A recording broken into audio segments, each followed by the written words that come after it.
Falou, gente. Tô falando para você bem informal, então vai ser como eu sou. Eu sou líder de crianças, então é o jeito que eu converso com eles, eu vou conversar com todo mundo, o resto. Mas pediram para hoje eu entregar um testemunho.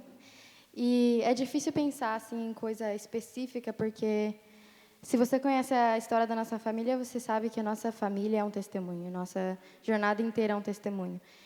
Então, eu tive pensando e orando no que Deus quer que eu fale hoje e compartilhe com vocês aí. E veio uma palavra assim na minha cabeça de explicar como que funciona quando a gente entrega a vida a Deus se você foi nascido na igreja. Porque muitas vezes eu penso assim, tá lá no culto e o pastor fala, levanta a mão se você quer aceitar a Deus. E se você orou essa oração pela primeira vez, vem conversar com a gente, né? Pelo menos na nossa igreja é sempre assim, tem pessoa que chora, tem pessoa que vai lá e aceita Jesus. E toda vez eu oro a oração, tipo, por orar, porque a gente está orando ali, porque eu falo, eu já aceitei Jesus. Eu estou orando a oração para ficar junto aqui com o pessoal, para orar junto, né? Mas eu já aceitei Jesus. Eu estou na igreja faz 18, 19 anos. Eu já aceitei, já tenho Jesus no meu coração, já tenho Deus no meu coração. Mas você aceitar Jesus e ter relacionamento com Ele é diferente. Aceitar é você abrir ali a porta. Daí você tem que deixar Ele entrar, você tem que deixar Ele mexer nas coisas que estão na sua casa. Você tem que deixar Ele fazer isso. É diferente você só aceitar e abrir a porta. Então, eu estava pensando nisso e como aconteceu na minha vida isso. E desde pequenininha eu tenho tido no ministério da igreja. Na igreja que a gente está, eu tenho feito alguma coisa, tenho feito louvor, tenho feito parte lá dos jovens. E não é diferente agora, né? Assim que a gente chegou em Halifax, 4 anos atrás, a primeira coisa que a gente foi procurar em família é como que a Mariana pode entrar no Ministério de Louvor. E eu entrei no Ministério de Louvor, só que foi uma coisa muito superficial. Porque eu entrei no Ministério de Louvor para usar meus talentos e dons. Eu não entrei no Ministério de Louvor porque eu senti um chamado de Deus. Não. Foi porque era coisa a se fazer, entendeu? No Ministério de Louvor minha vida inteira, tem que ficar no Ministério de Louvor. Então, a gente fez isso, procurou, eu apliquei, tinha que fazer uma audição, fiz a audição, ótimo, entrei, porque o talento Deus me deu. Só que agora, meu coração não estava certo. Meu coração não estava no chamado que Deus tinha para a minha vida. Meu coração estava ali porque era para estar ali, entendeu? Então, eu tive orado e estava orando enquanto eu estava lá. Também tem um ministério de jovens e de crianças muito forte, muito lindo lá, chamado Shiloh. E eu fui conversar com o pastor também, acho que foi no primeiro dia que a gente entrou na igreja, eu fui conversar com o pastor. E ele gostou muito de mim e chamou lá para estar participando também. E daí eu já estava lá toda segunda-feira também. Toda segunda-feira, desde que a gente chegou aqui no Canadá, eu tenho tido na igreja. Toda segunda-feira. Não tinha tarefa? Faz depois. Tinha teste? Faz depois. Não tem compromisso de segunda-feira sem ser a igreja. Só que, de novo, meu coração não estava no chamado de Deus. Meu coração estava no... A Mariana tem que fazer ministério, porque Gesiel e Patrícia faz ministério. Entendeu? Eu cresci sendo filha do Gesiel e da Patrícia. Então, eu tomei esse título assim, porque foi, né? Daí, agora, meu pai é pastor, filha de pastor. Tá todo mundo falando assim, né? Filha de pastor. Mas eles sabem que eu tenho tido filha de pastor, desde que eu nasci. E então, quando eu entrei no grupo de crianças também, foi a mesma coisa. Estava lá toda segunda-feira e eu colocava minha mente inteira, colocava meu corpo inteiro, estava lá, trabalhando, ajudando, voluntariando, mas meu coração ainda não estava lá. Meu coração não estava lá. Meu coração não estava no chamado que Deus tinha para a minha vida naquele ministério. E eu não sabia disso. Não foi uma coisa assim, eu sei. Mas Deus chamou minha atenção quando o pastor pediu para eu ser líder de jovens lá, de crianças, né? Eles estão no 6º ano. E ele pediu assim, você pode ser líder? Eu vejo um coração de líder em você. Eu estava graduando no ensino médio. Eu falei, né? Agora que eu não posso ir mais no Charla, porque acaba aos 18 anos, eu tenho que ser líder, né? Para continuar ainda. Então, foi assim também. Sim. Foi essa a minha resposta. Não orei, nada. Pode ser. Vou lá participar, vou lá ajudar. Daí, esse pastor, ele é bem parecido comigo e ele tem um coração muito, muito de empatia, então ele sentiu alguma coisa no meu coração, ele sentiu e ele veio conversar comigo uns anos atrás. E, inclusive, quando acabei trabalhando na igreja, inclusive, e a gente ficou muito mais próximo ainda, E ele chamou a minha atenção um dia. Ele falou assim: você é a Mariana, que está no ministério da igreja, ou você é a filha da Patrícia e do Gesiel, que está no ministério da igreja? Você tem um chamado que você vai seguir você própria, que você está sentindo Deus, ou você está fazendo isso só porque você acha que você precisa fazer? Porque ele, sendo pastor e filho de pastor, entendeu a minha situação que eu estava ali, que eu estava respondendo de um jeito diferente do que era para estar respondendo. Que, apesar de eu estar falando sim para tudo, e voluntariando, e colocando toda a minha força, todo o meu cérebro, meu coração não estava lá. E ele percebeu isso.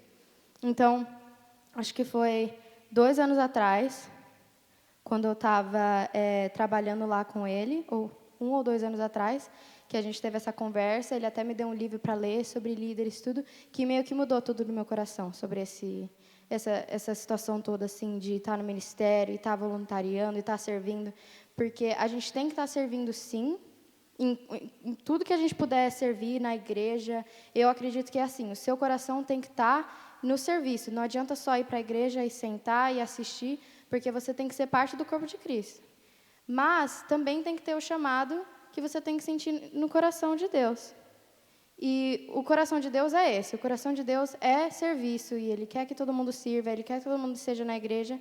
Só que Ele também tem te chamado, e você tem que responder esse chamado primeiro, antes de começar qualquer coisa. E esse foi o passo que eu pulei. Você tem que atender o chamado primeiro e perguntar: Deus, é isso que eu tenho que estar fazendo? Talvez era para eu estar lá sendo líder das crianças, mas talvez eu não devia ter falado sim para outras coisas que eu falei sim. Talvez era para eu estar lá arrumando as cadeiras de segunda de manhã, mas talvez não era para eu estar participando ali do áudio, média, sei lá. É o que Deus está te chamando, Ele está chamando de uma coisa específica, porque cada parte do corpo faz uma coisa diferente. Então, quando o pastor chamou a atenção e a gente teve esse estudo juntos desse livro, tudo, daí que eu fui ser líder das crianças, que agora, inclusive, são minhas amigas do sexto e sétimo ano. Tenho fotinha delas no meu celular, a gente conversa, eu oro por elas, intercedo. É como se elas fossem... Tem 15 delas, mas eu conheço cada uma delas como, assim, como irmã. E irmã em Cristo, né? E as coisas que eu tenho visto acontecido depois de eu tomar essa decisão é incrível. Eu tive esse último batismo que a gente teve na igreja, 2 das minhas meninas se batizaram. E uma delas, inclusive, quando foi perguntado para ela o motivo que ela queria se batizar, me arrepiou. Eu já estava chorando, né? Mas aí, nossa, bateu o meu coração. E ela olhou para mim assim, e depois olhou para o pastor e falou: eu quero me batizar porque eu amo a Deus. E, bateu assim, eu falei: não acredito, né? É uma coisa tão simples, mas que você entendeu ali. Ela não precisou de palavras, ela não precisou de versículos. Ela ama a Deus, então ela quer seguir a Deus. E é uma menina, assim, de uma família que não é completamente cristã, que o pai não está na igreja, mas a mãe está. Então, escutar isso no coração, e você ver uma menina falar sim porque você foi um exemplo, porque você falou sim para o chamado de Deus, é um testemunho maior do que qualquer testemunho que eu posso falar hoje. Aquele dia eu percebi o quanto que elas estavam me olhando mais do que o normal. Inclusive porque elas têm até eu no Instagram, Facebook, tudo, e elas ficam dando risada, mostram os posts meus, falam assim: Mari, a gente viu, você foi para tal lugar, você foi para tal lugar, falando assim. Então, eu vejo, elas estão me observando. E eu, como ministra de louvor, sempre tive essa frase na minha cabeça: tem sempre gente te olhando quando você é ministra de louvor. Quando você está lá em cima, quando você é filha de pastor, tem sempre gente te olhando. Mas quando você está lá fora do púlpito, eles estão te olhando também. Não importa o que você está fazendo, sempre vai ter gente que vai estar olhando o seu testemunho. Então, era isso que eu estava pensando, né? Falar do meu testemunho, falar aí do meu coração. E também, nesses últimos anos, assim, que eu tenho tido esses pensamentos, assim, com a igreja, e pensando: Deus, ministério, será que eu estou fazendo a coisa certa? Foi realmente um desafio que Deus colocou no meu coração, para eu passar, para eu poder ficar mais forte e chegar aqui, para eu poder estar ajudando o ministério da minha família também. Porque nunca eu ia imaginar que a gente estaria tão envolvido com a nossa igreja quanto a gente está agora. Culto em português, a gente tem lá em Halifax. O meu pai, como eu falei, está sendo pastor agora. A gente tinha célula, a gente fazia louvor. Eu nunca imaginei que não só eu ia ser parte de um ministério, mas que eu ia ser parte daqui a liderar o ministério. Nunca pensei nisso, nunca pensei. Eu estava lá só parte do grupo, estava participando, mas eu nunca pensei que ia ser uma parte tão forte assim. Então, foi muito importante eu ter esse chamado, essa conversa com Deus, né? Conversar realmente sobre igreja, conversar sobre que é sério, não é só participar lá porque você tem que participar, não é só estar lá porque você tem que estar lá, é porque tem uma coisa mais séria, tem uma coisa mais importante que vai sair do seu chamado e do seu serviço, não importa o que você estiver fazendo. Eu já vi gente ali tendo conversa, até no multimídia, ali em cima, fazendo a câmera, que chamou pessoas para Jesus, que trouxe pessoa para a igreja. Mesmo que a pessoa não está ali em cima do púlpito, ela ainda está sendo chamada, ainda está sendo usada como exemplo, ainda está sendo assistida, assim como as outras pessoas que estão lá em cima também. Não só isso, mas as pessoas que estão sentadas lá também. Meu pai sempre conta uma história de um moço, acho que do trabalho dele, que meu pai sempre chamava ele para a igreja, chamava, e ele não respondia muito não queria ir para a igreja. Daí, um dia, o cara voltou para meu pai e falou assim, viu, eu tenho te olhado quando você me chamou para a igreja, eu tenho olhado seus atos, tenho olhado como você tem se comportado, como você fala, e eu quero isso. Esse jeito que você, essa paz que você tem, essa fé que você tem, sim, eu quero isso. E não foi o que meu pai falou, foi do jeito que ele agiu, né? E quero só ler um versículo, que é uma coisa que eu tenho... Desde que eu era criança, bem pequenininha na igreja, eu sempre amava esse versículo, porque uma parte bem grande da minha jornada é que eu também tenho muita ansiedade, muita. Então, tudo que acontece na minha vida é assim, parece 10.000 vezes maior do que realmente é. E Deus tem tratado isso comigo desde que eu era bem pequena. E Ele me deu um versículo para mim, que é um versículo assim, que eu seguro muito perto do meu coração, que eu leio, recito quando eu estou em tempos difíceis, e é o Hebreus 6,19, que essa esperança mantém segura e firme a nossa vida, assim como a âncora mantém seguro o barco. Ela passa pela cortina do templo do céu e entra no lugar santíssimo celestial. E esse versículo é importante para mim, porque toda vez que eu leio ele, a primeira coisa que fala é essa esperança. Essa esperança que eu tenho no meu coração não é minha. Essa esperança que me segura não é minha, porque se fosse minha, eu já estaria no fundo do mar. A esperança que está me segurando firme e segura é a esperança de Deus. É a esperança que eu tenho nele. É a esperança que Ele tem me dado. Então, toda vez que eu me sinto frágil, toda vez que eu me sinto fraca, é isso que eu me lembro. Eu me lembro que essa esperança, quem tem me dado, é Deus, é Jesus, não vem de mim. Não vem de mim. Eu estou no ministério, às vezes acordo triste, acordo fraca, acordo com vontade de fazer nada, mas segunda-feira eu estou lá. Porque não é minha esperança, não é minha strength, é de Deus. Vem dele. E eu aprendi isso com obediência, de acorda de domingo de manhã, precisa estar lá cedinho no ensaio para a igreja, e eu não estou afim, nossa, não tem café, tem que estar neve, tem que tirar a neve do carro para ir para o ensaio, vai ficar frio. Tinha 2 cultos na nossa igreja, tinha que ficar lá os 2 cultos, morrendo de fome às vezes, porque esquecia de levar comida. Só que eu acordava com obediência e falava, Deus, vai ser a sua força que vai me levantar, vai ser a sua força que vai me ajudar a dirigir. Vai ser a sua força que vai me dar as palavras certas para exortar o pessoal quando eu estiver lá em cima. Vai ser a sua força. E eu vou acordar com um sorriso por causa disso. Porque se fosse a minha força, eu não teria levantado. Graças a Deus que é a força dele. Porque se fosse a minha, eu não estava lá. Não estava na igreja, não estava aqui hoje. Então é isso. É isso que eu queria falar. Que a sua fé só vai valer e só vai ficar se a esperança e a sua fé vier de Deus. E o chamado dele. Isso que é importante. Amém. Amém. Quanta palavra de sabedoria, né? Quando a gente fala sobre a verdade, você fica aqui, você não vai não, tá? Não pode não. Eu estava ouvindo com atenção lá tudo que você estava falando, e eu tenho um tema comigo que eu carrego com Deus, que eu acho que a nossa humanidade, ela não agride a nossa fé. Uhum. E eu vi muita verdade em tudo que você falou, né? Você ser autêntica e dizer para Deus tudo isso. Uhum.